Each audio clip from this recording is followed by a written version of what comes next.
Қайырлы күн, қадірменді оқырмандар, қалайсыздар, жақсысыздар ма?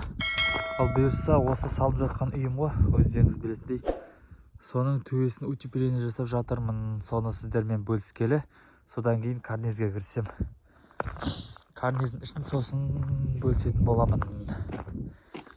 Қазір төбеге сол видеоны әдден түсіреміз. Мына есік алды ғой, бұйырса мына жер терраса сияқты болады. Фундаменттің биіктігіндей. Общем, мындан кірем төбеге.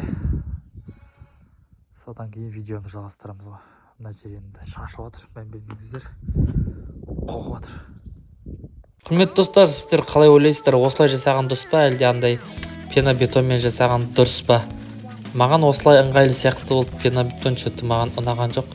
Сол үшін осылай жасап тастадым. Пікірлеріңізді комментария жазып кетіңіздер.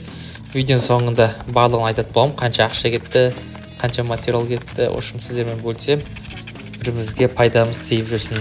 Құрметті достар, осы YouTube арнамда үйімді толықта қалай салып шықтым, барлығын сіздермен бөлісіп отыратын боламын. Сол үшін мені қолдап, осы қазақ тілді арнаға тіркеліп кетіңіздер. Үйдің қалай салып шыққанын бізбен бірге тамашалаңыздар. Қоныс тойға бұйырса барлығыңызды шақырамын ғой YouTube'да. Аман болыңыздар, сау болыңыздар, барлығыңыз үйлі болыңыздар.